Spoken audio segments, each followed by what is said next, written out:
My record at KeyBank, my record at the Credit Union Foundation show I'm a very hands-on but respectful manager. But let me also be very clear.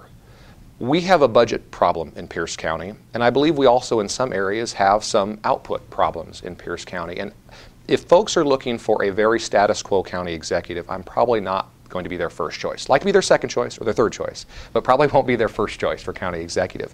Because I think while we're doing some things well, there are some major challenges we have ahead of us. And I think sometimes in government, we become too afraid to tackle the tough issues, so we tackle the easy issues. So no, I'm going to hold department directors accountable, and I'm going to support them. And if at the end of the day, as a manager at KeyBank, the worst thing I ever had to do was counsel an employee. Because you don't ever want to have to let an employee go. That's a failure for you and the employee. But at the end of the day, some people aren't cut out for their job. And I think the public out there, when they're paying between $120,000 and $140,000 a year to a county department director, they should expect good output. And if a department director can't, we shouldn't be afraid to make some changes. But I think we have wonderful county employees. I'm proud to be the only candidate endorsed by our employee organizations, almost all of the employee organizations, because they understand I'll make the right decisions.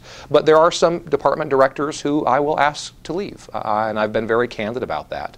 I don't think the planning department director is doing a good job. I like him as a person. He's not cut out for his job. Now, the other candidates running for county executive, one of two things, because they've all been a little silent on this issue. Either A, they think the planning director is doing a good job, which I think they have a lack of good judgment then, or B, they plan on letting this person go and aren't being honest about it. I've tried to be honest and direct about it.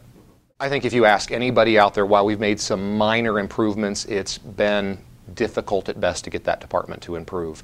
Where else but in government do you have a department director making $120,000, $130,000 a year, have a $5 million internal deficit, and failing to meet all of the independent performance standards? I think at the end of the day, that's what gives government a bad viewpoint by the public.